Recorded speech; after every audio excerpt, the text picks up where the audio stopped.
जून 2025 UGC net ने एक बहुत इंटरेस्टिंग क्वेश्चन पूछा। उसने पूछा कि द टर्म ट्रेसेस, ट्रेसेस मतलब traces of others, has been borrowed by Lacan from which philosopher.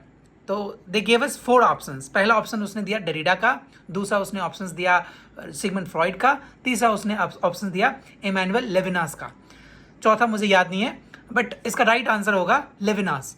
अब देखो लेविनास जो थे, he is a very interesting philosopher, he was a French philosopher, और इनकी जो ओरिजिन है वो लिथुएनिया और जूइश ओरिजिन से आते हैं। और इनकी जो फिलॉसफी है it focuses on the ethics as a first philosophy. मतलब उसने एथिक्स को, मीनिंग ये हुआ कि उसने एथिक्स को सबसे ऊपर रखा। So responsibility to others comes before knowledge, science और metaphysics. So when we talk about science, knowledge, metaphysics, ये सारी की सारी सेकेंडरी चीज़ें हो गई, प्राइमरी चीज़ें हो गई रिस्पॉन्सिबिलिटी टू अदर्स, है ना। और ट्रेस जो टर्म है उसका मतलब है it refers to something that is not fully present but whose absence still leaves mark on an individual, है ना। So it is a kind of presence of absence कह सकते हैं। जैसे इसको एग्जाम्पल के थ्रू समझते हैं। Suppose you are walking down the street and you saw a beggar, और वो जो बेगर है उस फटे पुराने कपड़े पहना है, काफ़ी सैड है, उसके चेहरे पे आप देख सकते हो, है ना। तो there would be only 2 possibilities. पहली पॉसिबिलिटी ये होगी कि either you will simply walk out, आप उसको देख के वॉकआउट कर जाओगे।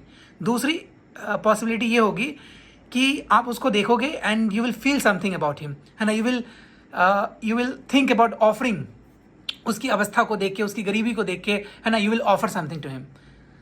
तो ये जो ऑफरिंग है ये आप सैडनेस की वजह से नहीं दे रहे हो, या उसकी उस अवस्था को देख के नहीं दे रहे हो, बल्कि आप उसको एज अ ड्यूटी दे रहे हो, आप उसको एज अ रिस्पॉन्सिबिलिटी दे रहे हो। तो रिस्पॉन्सिबिलिटी टू अदर्स जो है it comes before everything else according to Emmanuel लेविनास।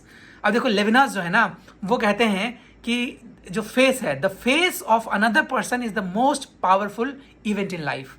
किसी भी पर्सन के लाइफ में सबसे इंपॉर्टेंट इवेंट है दूसरे का फेस, क्योंकि वो आपके पीछे ट्रेसेस छोड़ देता है, and that gives you, it is a call of responsibility in a sense.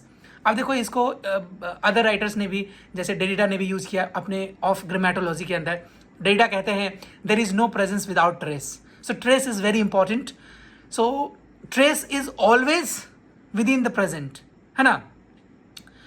Now Levinas लिखते हैं, कहता है the trace is not the sign of past, it is the past within the present, and the trace is not a presence but it disturbs the presence. Meaning कि जो presence है, presence में trace नहीं होता, but trace is